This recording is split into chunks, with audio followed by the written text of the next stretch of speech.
All right. Hello, everyone. Today we are having a podcast program from the UPenn University. We are going to discuss about the current international issues about trade, about agriculture, and about anything that are happening now in our world today. Because it's all not only happen here in Indonesia, but also globally. For example, there are a lot of headwinds. You see that, for example, the energy crisis, the food crisis, and also, let's say, the Ukraine war, which we don't know when that's war will going to be ended, right? So today we are having we are very fortunate to have a very special guest here. Came from the University of Kentucky. So I'm here joined by Professor Michael Reed, PhD. He's a lecturer from the University of Kentucky, and also he's a very well-known scholars in agriculture and also in economics and so on. He received a doctorate, honorary doctorate degree from the University in Chiang Mai, Thailand, and then the second honorary doctorate degree from the University of Bucharest. Dr. Reed have many publications also in research. If I have to read all of it, I think it spend me a half an hour. So I just inform to you all that Dr. Reed have very extensive research and very high quality research, and also Dr. Reed also have traveled to all over the world, visiting various universities to give guidance and so on. And I think we are very fortunate here to have Dr. Reed to advise us on the agriculture and economic aspect. And beside Dr. Reed, I also joined by Dr. Fadil Hassan. Dr. Fadil Hassan is the senior economist from the Institute of Development and Finance, one of the most prominent research institute in Jakarta. This research institute have been providing policy recommendation to the government and so on. Dr. Fadil is also a graduate from the University of Kentucky. He has a PhD from the University of Kentucky. So I think Dr. Fadil will give us also input and feedback also. So Dr. Fadil is also as a host, actually, co-host actually in this podcast program. So without further ado, I would like to pose my question to Dr. Reed. Dr. Reed, what is the role of trade in bringing the crisis on, and how can trade alleviate the problem of a rapid escalation in global food price today? And the second question is that the increase of the price of the commodity, for one side, I mean, for the developing countries, sometimes it is a blessing for them because it means a revenue for them, right? But on the other side, maybe from the country in Africa, it is a burden for them. So there's a contradiction also. So based on these two questions, I would like to get some few observation from Dr. Reed, how to solve these issues actually. I mean, if we could do something that could settle the problem. Also, please, Dr. Reed, could you have, Prof? Sure. Let me start off by saying how nice it is to be back in Jakarta again and here at UPN VJ to do all sorts of things for 5 days as a visiting professor here. So it's nice to be back. I've been to Indonesia many times, and I always look forward to it and see good friends that I have here. There have been so many shocks to the world in terms of, well, the overall economy, but even a lot of that goes into the agricultural economy, which I look at more than the general economy and in my research. And you've got the virus, the pandemic, the reactions, the policies that came in when the pandemic came, the stimulus policies or the other trade policies that went on, and then you had the jump in inflation that came probably from monetary policies throughout the world of accommodation to overcome the effects of COVID, and then finally to throw on top of all that, which was enough, you have the war in Ukraine, which involves two very major agricultural producing and consuming countries. particularly for grains, fertilizers, and oils, fats and oils. So the world in the last 2.5 years has really had a lot going on, and what the future holds, you don't know, but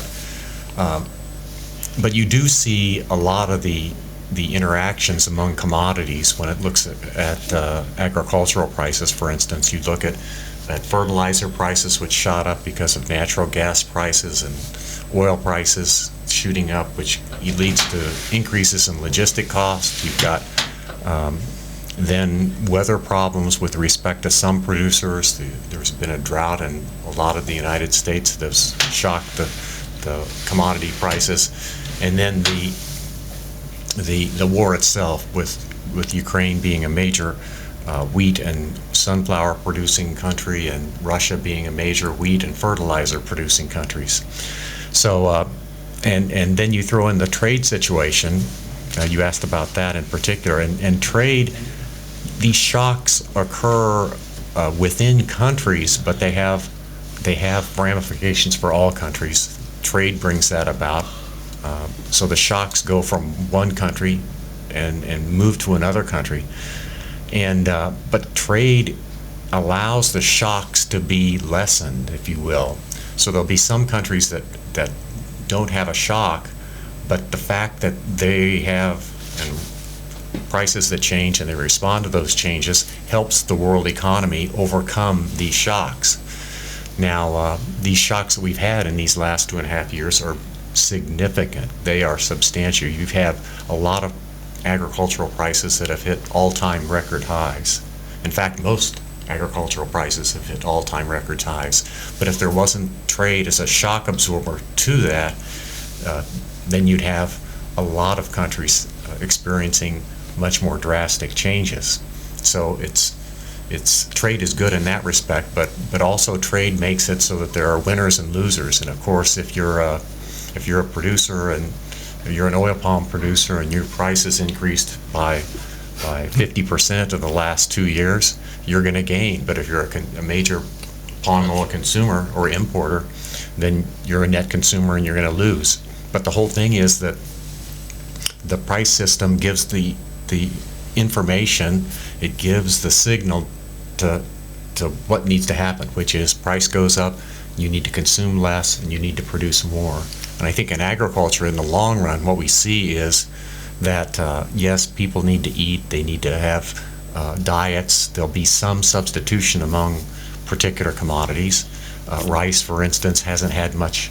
We haven't said anything about rice because Ukraine and Russia are not major rice producers, but people can consume more rice in order to substitute maybe for the wheat that went on. But it's sending a signal to produce more, and generally we've seen that in the long run that producers respond and increase production. So what happens is that those prices don't stay high for a long period of time. This is a little bit different because there have been so many shocks, and as you said, we don't know what's going to happen for the war, how it's going to change. I mean, they've allowed grain to be shipped out of the Black Sea ports in Ukraine, but we don't know if that's going to continue. So all these are question marks, but that's just the roll of the dice that we have to deal with as the rest of the world, unless the war suddenly ends. So, but resiliency of things, we have already seen the resiliency of some of the agricultural prices. They had run-ups in last year, 2021, and really since about early in this year, they've come down a little bit. And I'm talking about, let's say, soybean, palm oil, wheat prices, and so on.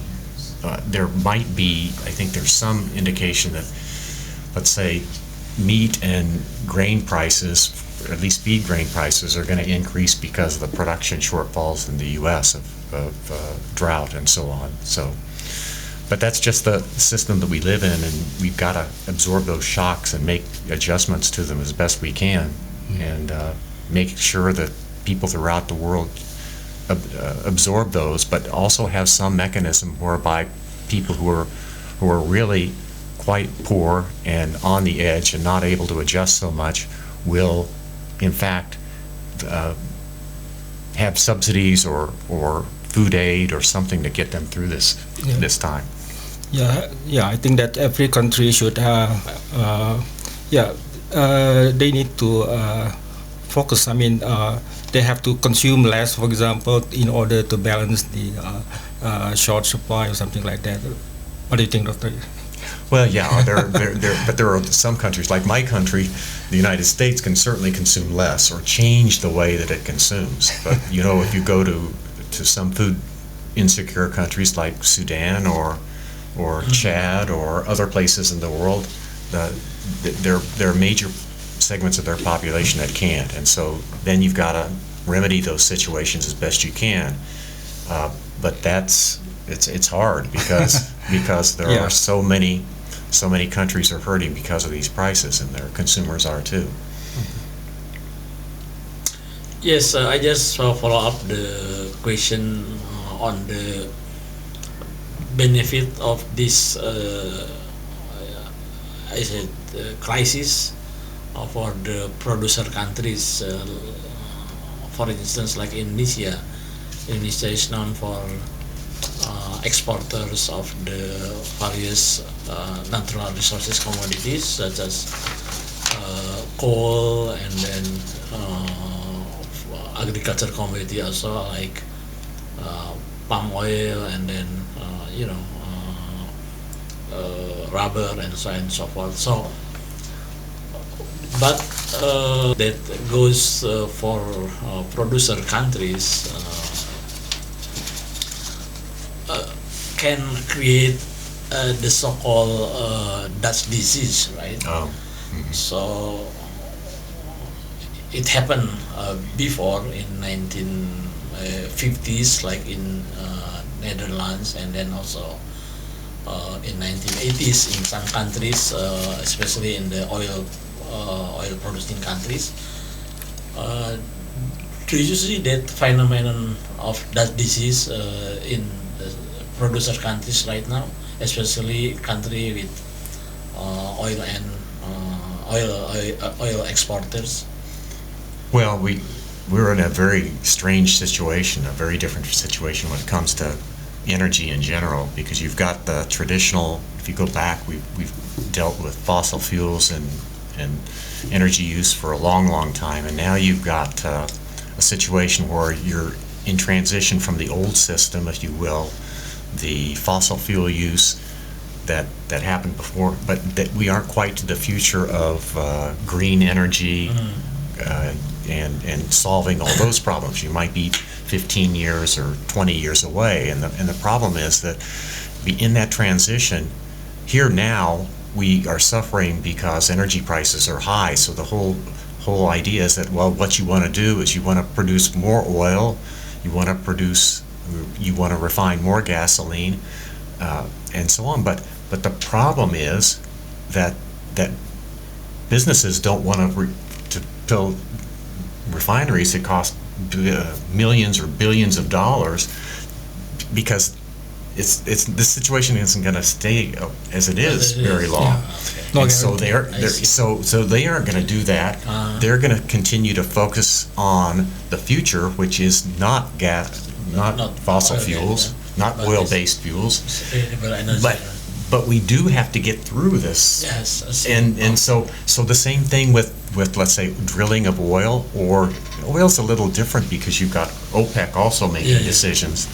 But in the U.S., you see that 5 years ago, or the last time the oil prices were really, really high, you had a lot of small shale drillers that came in and supplied all sorts of oil, and suddenly the price after a few months falls, and they can make money at $50 a barrel or $60 a barrel, but if it gets down below that, which they can't, and so they've sort of been fooled once, fooled twice, but they aren't going to fool them again, so they aren't coming in to increase output. So we're really stuck in a transition that makes it very, very difficult. The problem, and Now, that's not such an issue with respect to agriculture because you don't have the huge investment that goes in that basically means that you're going to produce no matter what the costs are. And so what you do then is in the good times, your prices are high, but you build capacity, and then in the bad times, you've got that capacity, you're going to still produce, and then the prices fall through the floor.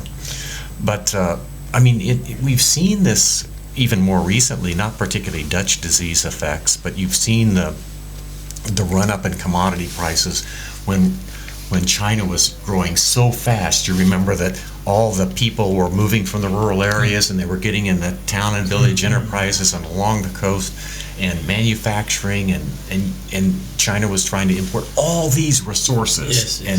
And they were even trying to increase recycling. They were paying crazy prices. Well, that lasts for a little bit of time, and then it goes no more. And so that was in the early 2000s. So you have to be careful. I mean, because the good times, particularly with respect to agriculture and energy, only last for a little while, and then you've got this long period of not so good. Yes. So I don't know how you control that exactly as a country. Yes, that's what I call it. Something that I would like also to ask about the China economy, right? We know that right now, I think in the future, China is not going to grow at double digit, right? Right. In long term, right? No way. Yeah. No, it's no way. It's because of various reasons. So, and then we know that so far China is play important roles in determining the supply and the demand of the various agricultural commodities, right? Mm-hmm. So what do you think? What is going to happen with respect to the supply, demand, and then prices of the agricultural prices? And that's one question. Another question is that now we see the Indian, where I think there is a possibility for Indian to replace China in terms of the growth, right? So, for example, in the current in the quarter, the third quarter of 2022, the Indian grew at around 8 point something, right? So then in the future, maybe because of the size of their economy, the population that they have, and if they have what they call it, this proper policy, they can replace China. Yeah. What do you think about that? Well, yeah, I think that China's not going to grow nearly as fast. I mean, I think you're now talking about growth rates in China that are probably less than 4 or 5%. Yes. Probably less than 4%. So you've got other countries that have to take over that slack, and it looks like India is a possibility. It's been growing very fast. It's certainly got resources and slack resources. China could grow so much because it had those people in the rural areas that they could bring from agricultural jobs where they were very, very low productivity, and they could go into manufacturing or industrial jobs and increase their productivity greatly. But that's gone now, and so wages are increasing in China. I think the environment for some companies in China is not very good anymore either. So I don't think it's going to grow very fast. Then the question is, okay, so who's going to take over that slack? So now it looks like Asian countries will take over that slack, and so I think it's a role. You see Vietnam is taking some of that, where you have wage-sensitive manufacturing could go to Vietnam, or some of the things could go to India. Some of the manufacturing and industrial processes could go to India. They certainly have the capacity to do that. Whether or not, as you said, the government has to be accommodating to that, and so we'll see how accommodating India is for that. I think Indonesia has a real possibility. I mean, you've got lots of people here, and certainly dealing with all these dispersed islands around is a little bit difficult, but nonetheless, you could play a big role in increasing or taking away some of the jobs that China no longer can affordably produce. Yeah. And you, of course, because of the political relationship between Europe and particularly my country, United States, and China, the sort of the adversarial, not only political, but commercial relationships, means that U.S. companies and European companies have an incentive to diversify away from China, even if their wages weren't as high as they were. So you're going to have opportunities for Vietnam and Malaysia and Indonesia and Philippines and those places. I think you'll see some countries get their act together and really have a sort of a boom like the old tiger economies from the 1980s. Yes. So, do you think the trade war between U.S. and China benefiting these ASEAN countries, or is good for the world economy or not? Well, those are two very different questions. But I think the answer to your first one is potentially that's further evidence that companies in the United States need to diversify. Now, we could argue whether or not those were good policies, but they were put in place by the previous administration, and they've been kept for the most part by the current administration in the United States. And so it behooves companies to understand that there's going to be pressure from the government to get out of China, whether it be because of the possibility of sharing data, or you have to share your data with the Chinese government, or it seems it looks that way, or whether there's secrecy going on, or just the ramifications of that politically would lead you to not maybe reshore back to the United States from your Chinese operations, but come down to Southeast Asia, to other countries,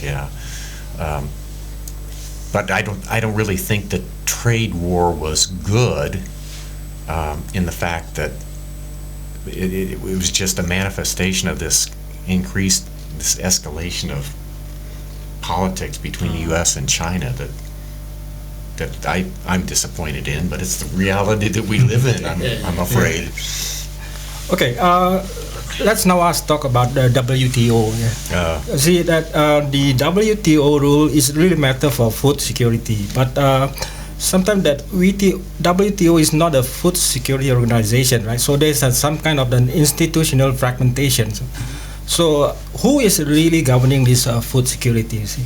If you talk to United Nations, there's a committee on world food security, but this committee are not available to discuss about trade issues. So there's a gap in solving the food security issues. So I think that we should frame the issue in a new way. For example, by asking more open-ended questions, right? For example, under which circumstances can trade potentially support food security, and in the other way around. So what do you think, Dr. Reed, about this? Well, I think that WTO has so many problems these days that it's almost an irrelevant organization. And even in dispute settlement, which is where it had really made strides in during the last round, is difficult now because it seems like so many countries don't abide by the rules and don't care, Especially the U.S. Right? I'm afraid you're right. Yes. We, especially in in the Trump administration. Well, I wasn't going to say that, but so WTO has its own problems. So if you add things to its agenda, which people always want to do, you saw people asking to do that 5 years ago when it was a semi-relevant organization. But right now, it's so irrelevant that it's not going to happen.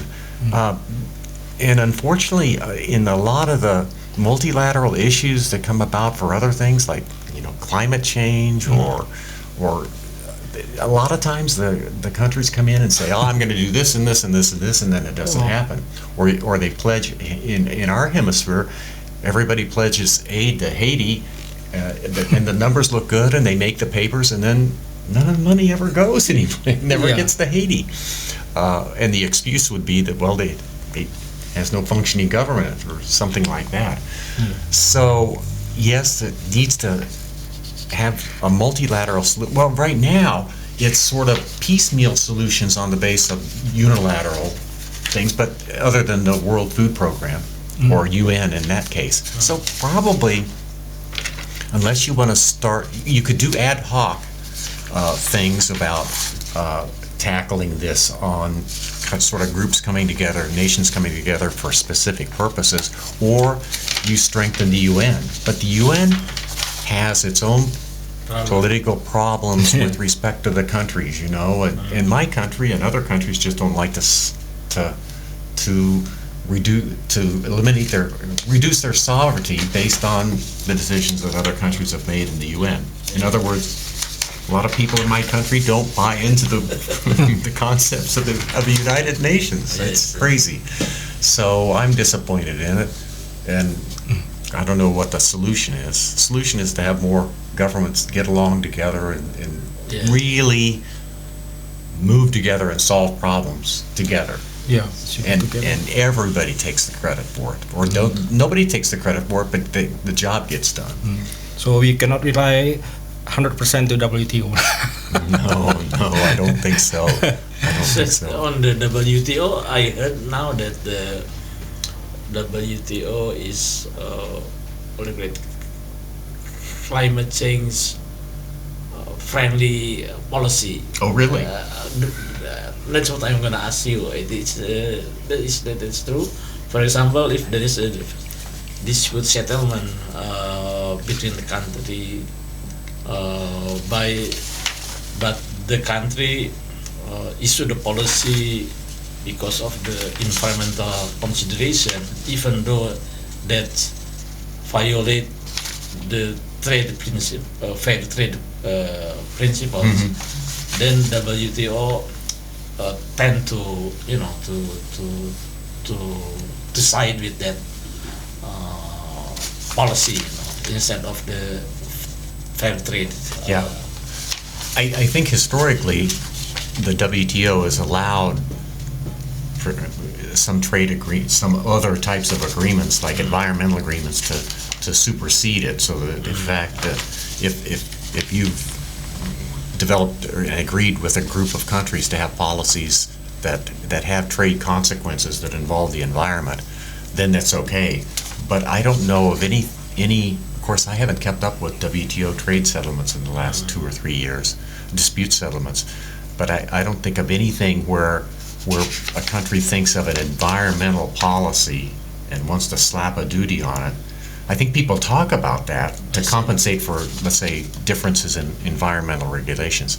I think people talk about that, but I don't think that's ever been tried and ruled in a judicial manner, WTO judicial manner, that it's all right to have sort of environmental taxes. Yes.